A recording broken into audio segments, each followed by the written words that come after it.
नमस्कार, the daily show में आपका स्वागत है। मैं हूं आपका मित्र साथी हमदर्द मुकेश कुमार। दोस्तों, शाहीन बाग जहां पर बड़े पैमाने पर प्रदर्शन हुए थे, जिसकी दुनिया भर में चर्चा हुई थी, एक बार फिर से चर्चा में है। लेकिन अब आंदोलन और प्रदर्शनों के लिए नहीं, बल्कि इसलिए कि शाहीन बाग पर प्रदर्शन करने वालों में से कुछ लोग बीजेपी में शामिल हुए हैं, ऐसा बीजेपी का दावा है। उसने एक कार्यक्रम भी किया है और शहजाद अली नामक एक सामाजिक कार्यकर्ता समेत तकरीबन 50 लोगों को अपनी पार्टी में शामिल किया है। तो ये अपने आप में एक विचित्र सी बात लगती है कि जिस शाहीन बाग को बीजेपी मिनी पाकिस्तान कह रही थी और उसके बारे में तरह तरह की कहानियां गढ़ रही थी और उसके बारे में बीजेपी के नेता अनाप शनाप स्टेटमेंट दे रहे थे। आप याद कीजिए अनुराग ठाकुर के स्टेटमेंट को, कपिल मिश्रा के स्टेटमेंट को, प्रवेश वर्मा के स्टेटमेंट्स को, किस तरह के भड़काऊ, उकसाऊ और अपमानजनक टिप्पणियां शाहीन बाग को लेकर की गई थी। यही नहीं, शाहीन बाग में जो कुछ भी हो रहा था उसका एक राजनीतिकरण हुआ था। चुनाव में उसको भुनाने की कोशिश हुई थी और यहाँ तक कि प्रधानमंत्री और गृह मंत्री तक ने उस पर बड़ी ही कहना चाहिए अनुचित टिप्पणियाँ की थी। यही नहीं, जो उत्तर प्रदेश के मुख्यमंत्री हैं आदित्यनाथ योगी, वे भी आए और वो भी शाहीन बाग को टारगेट करके उसके आसपास रैली करके उन्होंने ऐसी ही कुछ उत्तेजनात्मक बातें की जो एक दूसरे धार्मिक समुदाय के प्रति उनके वैमनस्य, उनकी नफ़रत को जाहिर करने वाली थी। तो सवाल उठता है कि जो शाहीन बाग बीजेपी की आंखों की किरकिरी बना हुआ था, जिसको लेकर वो इतनी उत्तेजित थी और उसे देश विरोधी बता रही थी, पाकिस्तान समर्थक बता रही थी, देश को तोड़ने वाली बता रही थी, वो उसने क्यों शामिल किया? तो एक सवाल तो ये खड़ा हो रहा है। दूसरा सवाल आम आदमी पार्टी ने खड़ा कर दिया है और उसका ये बयान बड़ा ही रोचक है और बड़ा ही विवादास्पद भी है और बड़ा अटपटा भी है कि जो भी शाहीन बाग में हो रहा था दरअसल बीजेपी की पटकथा का हिस्सा था, बीजेपी का आयोजन और प्रयोजन था। सवाल उठता है कि बीजेपी जो कर रही है वो क्यों ऐसा कर रही है। ये सवाल उठता है कि आम आदमी पार्टी की तरफ से ये जो बयान आया है उसके क्या मायने हैं। ये सारे तमाम मायने हम खोजने की कोशिश करेंगे, लेकिन उसके पहले आपसे एक गुजारिश है। गुजारिश ये है कि आप जानते ही हैं कि गोदी मीडिया किस तरह से खबरों को तोड़ता मरोड़ता है। उसमें बहुत सारे उसके पूर्वाग्रह दुराग्रह होते हैं, वो सत्ता की चाटुकारिता करने में लगा रहता है और इसलिए हमें एक स्वतंत्र पत्रकारिता की ज़रूरत है। इसके लिए आपको उसके साथ आना पड़ेगा, उसकी ताकत बनना पड़ेगा। सत्य हिंदी ने जो सदस्यता योजना शुरू की है, कृपया उसमें हिस्सा लीजिए, उसकी सदस्यता ग्रहण कीजिए और स्वतंत्र पत्रकारिता को मजबूत बनाइए। इसके लिए इस वीडियो के साथ दिए गए डिस्क्रिप्शन में जाइए, उसमें एक लिंक है, उसको क्लिक कीजिए और अपनी पसंद की कोई भी सदस्यता आप चुन सकते हैं। वापस मुद्दे पर लौटते हैं। सवाल नंबर 1 कि आखिरकार बीजेपी ने शाहीन बाग के प्रदर्शनकारियों को अपनी पार्टी में शामिल क्यों किया, उसका उद्देश्य क्या था, वो इससे क्या हासिल करना चाहता है। तो सबसे पहला उद्देश्य तो ये है कि वो दुनिया को ये प्रचारित करके दिखाना चाहती है कि शाहीन बाग का जो प्रोटेस्ट था अब वो पूरी तरह से ख़त्म हो चुका है और उसके जो प्रोटेस्ट करने वाले लोग थे, प्रदर्शनकारी थे, वो अब उनकी पार्टी में शामिल हो रहे हैं और ये अब समय बदल गया है और जो प्रदर्शनकारी थे उनके दिल बदल गए हैं, उनके दिमाग बदल गए हैं। इस तरह का वो एक मैसेज इस इवेंट के ज़रिए और एक प्रोपेगेंडा के ज़रिए वो देश में और दुनिया भर में फैलाना चाहती है कि वो जो प्रदर्शन हो रहे थे CAA के ख़िलाफ़, नागरिकता संशोधन कानून के ख़िलाफ़, NRC के ख़िलाफ़, अब वो फिज़ल आउट हो गए हैं, अब वो ख़त्म हो गए हैं। अब उनके दोबारा खड़े होने की संभावना नहीं है क्योंकि मुसलमानों को समझ में आ गया है कि बीजेपी एक अच्छी पार्टी है और वो इसका समाधान निकाल देगी। तो एक तो मैसेज ये देना था। दूसरा ये था कि इस आंदोलन को कमज़ोर करना है। तो आंदोलन को कमज़ोर करने का एक तरीका यही होता है कि आप उसमें ही विभाजन कर दीजिए, उसमें ही कई गुट बना दीजिए जो आपस में भी लड़ें, उनसे अलग भी हो जाएं। तो एक कोशिश जो बीजेपी की तरफ से हो रही होगी वो ये थी। हम ये भी जानते हैं कि बीजेपी किस तरह से नागरिकता संशोधन कानून के ख़िलाफ़ प्रदर्शन करने वालों के ख़िलाफ़ लगातार कार्रवाई चल कर रही है, उन्हें विभिन्न मामलों में फंसाकर, दिल्ली दंगों से जोड़कर, और उन्हें जेल में डाला जा रहा है। उन पर आतंकवाद विरोधी कानून लगाए जा रहे हैं, उन पर राजद्रोह का मुकदमा भी किया जा रहा है। तो सवाल उठता है कि क्या ये जो कार्रवाई की जा रही बीजेपी की तरफ से, कहीं ऐसा तो नहीं है कि बहुत सारे जो मुस्लिम प्रदर्शनकारी हैं वो डर गए हैं इससे, और अब उन्हें लग रहा है या उनको डराया जा रहा होगा या डरा धमका कर उन्हें पार्टी में शामिल किया जा रहा होगा कि अगर आप ऐसा नहीं करोगे तो आपके लिए फिर दूसरा विकल्प ये है, पुलिस से निपटो, अदालत के चक्कर लगाओ या जेल में रहो। तो एक जो डराने धमकाने की राजनीति बीजेपी के राज में शुरू हुई है, वो उसका भी एक नतीजा ये हो सकता है। ये तो इसका खंडन आ गया है। जो प्रदर्शनकारी हैं शाहीन बाग के आसपास वाले, वहाँ की जो ख़ासतौर से दादियों जो इस आंदोलन को लीड कर रही थी, वो उन्होंने कह दिया है कि कुछ लोगों के टूटने से आंदोलन ख़त्म नहीं होता, विरोध ख़त्म नहीं होता, और ये अवसरवादी लोग भी हो सकते हैं, ये डरे हुए लोग भी हो सकते हैं। तो एक खंडन आ चुका है। दूसरी बात यह है कि जो बीजेपी कह रही है या सोच रही कि इससे ये मैसेज जाएगा कि शाहीन बाग का प्रदर्शन जो है वो ख़त्म हो रहा है, तो ऐसा है नहीं। शाहीन बाग केवल दिल्ली के उसी इलाके में शाहीन बाग में नहीं था, शाहीन बाग पूरे देश भर में बन गए थे। दिल्ली में ही कई जगह शाहीन बाग जैसे प्रदर्शन हो रहे थे, दिल्ली के बाहर पूरे देश भर में ऐसे प्रदर्शन हो रहे थे। तो एक जगह के कुछ लोगों को तोड़कर पार्टी में शामिल कर अगर वो ये इम्प्रेशन देने की कोशिश कर रही है कि इससे आंदोलन टूट गया है और सारे के सारे जो विरोधी प्रदर्शनकारी थे वो बीजेपी में शामिल होने के लिए दौड़ पड़े हैं, तो ये बहुत ज़्यादा कन्विंसिंग किसी को भी नहीं लगता है और कोई कन्विंस होगा भी नहीं। ये जो हथकंडा है ये दरअसल कुछ मुगालता, कुछ भ्रम ज़रूर पैदा करता है, लेकिन इससे बहुत कुछ हासिल होगा नहीं। ये ज़रूर है कि ये एक मैसेज यहाँ से जो जाएगा तमाम जगहों पर जहाँ जहाँ प्रदर्शन हो रहे थे कि क्या बीजेपी धमकाकर लोगों को शामिल करवा रही है, ताकि दूरगामी जो लक्ष्य हो सकता है बीजेपी का वो यही है कि कोरोना की वजह से ये प्रदर्शन थम गए, रोकने पड़ गए, लेकिन जैसे ही कोरोना महामारी कमज़ोर पड़ेगी ये प्रदर्शन फिर से शुरू हो सकते हैं, आंदोलनकारी फिर से खड़े हो सकते हैं। तो उनको कैसे ख़त्म किया जाए? तो भविष्य में इस आंदोलन को ख़त्म करने के लिए तरीके यही हो सकते हैं कि कुछ को डराया जाए, धमकाया जाए, किसी तरह के मामलों में फंसाया जाए और कुछ को लालच देकर तोड़ा जाए, और बाकी इस तरह से तोड़कर जब दोबारा ये लोग एकजुट होने की कोशिश कर रहे हैं प्रदर्शन करने की, तो उनकी हिम्मत ही न पड़े। तो बीजेपी इस लाइन पर काम कर रही है। वो नागरिकता संशोधन कानून में किसी तरह का परिवर्तन करने के इरादे में नहीं दिखती है।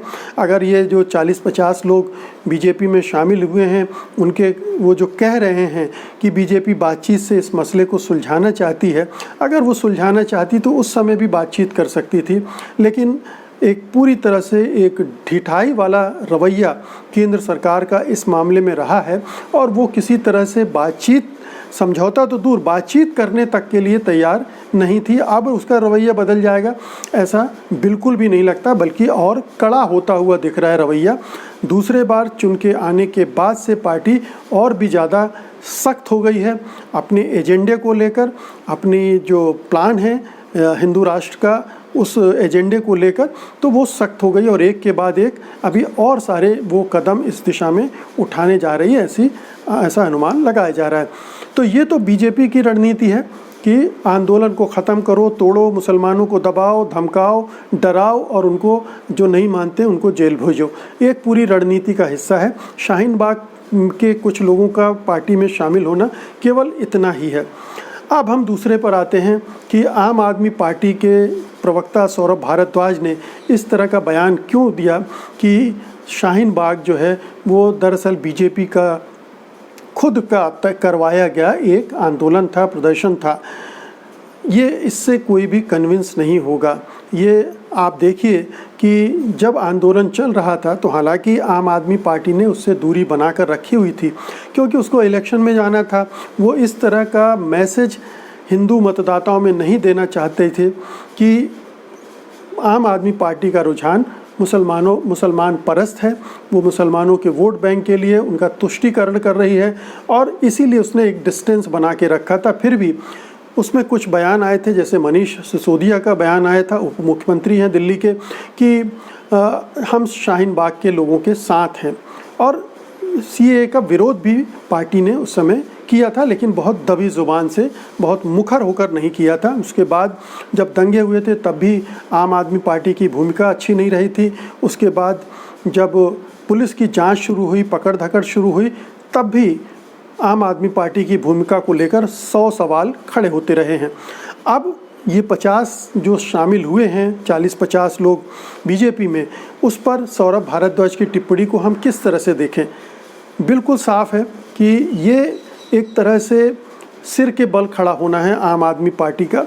वो इसे उस ढंग से नहीं देख रही है, बल्कि अब ये साबित करने की कोशिश कर रही है कि सारा बीजेपी का प्लॉट था और उस पर ये खड़े किए गए थे कार्रवाई लोग, ताकि हिंदू और मुसलमान मतदाताओं का पोलराइजेशन दिल्ली चुनाव में किया जा सके। जितना मुखर मुसलमानों का आंदोलन होगा, शाहीन बाग वाला आंदोलन होगा, हालांकि उसमें तमाम समुदाय के लोग शामिल थे, कार्यकर्ता, सामाजिक कार्यकर्ता। पिंजड़ा तोड़ की जो 2 लड़कियां जेल में हैं इस समय, जिनको ज़बरन दिल्ली दंगों से जोड़कर फंसाकर भेज दिया गया है, वो भी इन आंदोलन में शामिल थी। तो हिंदू मुसलमान सारे धर्मों के लोग उसमें शामिल थे, ये हम सब जानते हैं। लेकिन उसको प्रोजेक्ट इस तरह से किया गया कि ये मुसलमानों का आंदोलन है। तो ये मुसलमानों का आंदोलन बता के एक पोलराइजेशन दिल्ली के चुनाव में करने की कोशिश बीजेपी कर रही थी। ये आम आदमी पार्टी की थ्योरी है कि इसके आधार पर उसने ये किया और इसीलिए ये उसका अपना प्लान था। और जब उसका प्लान सफल नहीं हुआ तो अब ये खेल हो रहा है कि वही लोग जो ऑर्गेनाइज़र थे इसके, अब वापस बीजेपी से जुड़ रहे हैं, उसमें शामिल हो रहे हैं। तो एक तरह से देखिए कि आम आदमी पार्टी ने 2 खेल खेलने की कोशिश की। एक तो सीधे बीजेपी के से जोड़ दिया इस पूरे आयोजन को, हालांकि इसमें बड़ा मूर्खतापूर्ण तर्क है ये, इसमें कोई दम आधार दिखता नहीं है, क्योंकि देश भर में आंदोलन हुए, देश भर में स्वतः स्फूर्त आंदोलन हुए और बहुत ही प्रखर मुखर आंदोलन हुए। ये बीजेपी ने करवाए थे देश भर में।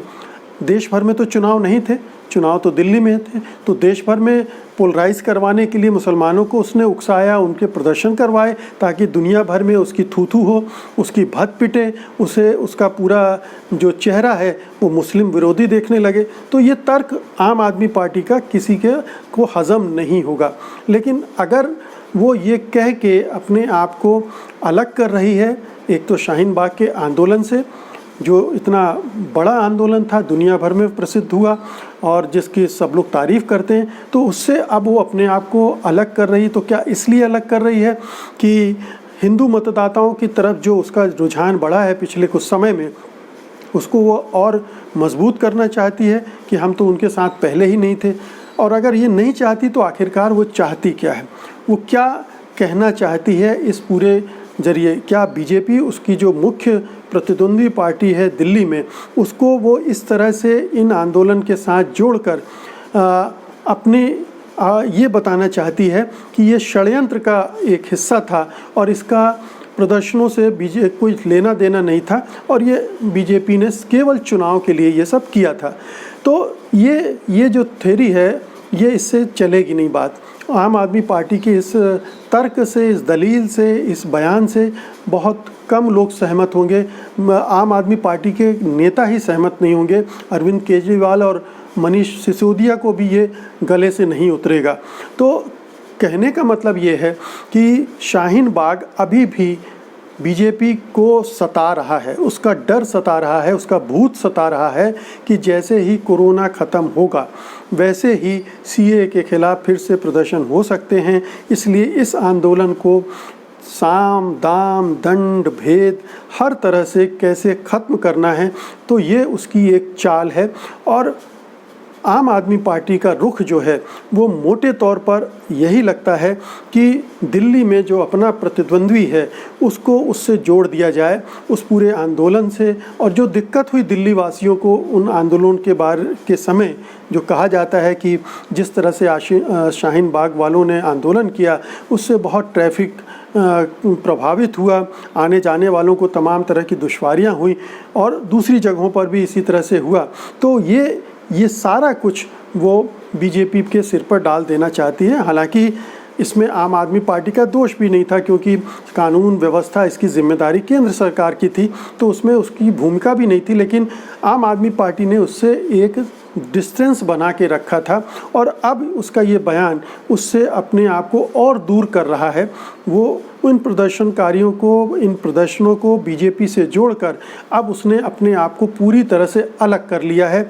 ये जो नागरिकता संशोधन कानून के खिलाफ प्रदर्शन हो रहे थे, इससे आम आदमी पार्टी की लोकप्रियता में कोई इजाफा होगा, उसकी विश्वसनीयता बढ़ेगी, इसमें कोई तर्क नहीं है, इसमें कोई आधार नहीं है, बल्कि ये उसे और भी प्रतिष्ठा कम करने वाला बयान माना जाएगा क्योंकि इसका कोई पक्का पुख्ता आधार नहीं है। तो मित्रों, ये है शाहीन बाग की राजनीति, अभी ख़त्म नहीं हुई है, ये चलेगी। और जितना ही ये षड्यंत्र चल रहे हैं, मुझे लगता है कि ये उनके कार्यकर्ताओं में और भी गुस्सा, आक्रोश, जोश भर रहे होंगे और जैसे ही कोरोना का कहर कम होगा वो एक बार फिर से आंदोलन खड़े होंगे और आंदोलन खड़े होंगे तो उनके साथ सरकार को भी जूझना पड़ सकता है, आम आदमी पार्टी को भी जूझना पड़ सकता है। तो उस स्थिति के लिए ये दोनों पार्टियां अपने आप को तैयार कर रही हैं। इसके अलावा इसमें और भी कुछ नहीं देखा जाना चाहिए। तो दोस्तों, ये था शाहीन बाग के जांबाज़ों पर और उनसे पाला बदलने वालों पर और शाहीन बाग को लेकर राजनीति करने वालों पर मेरी एक वीडियो टिप्पणी।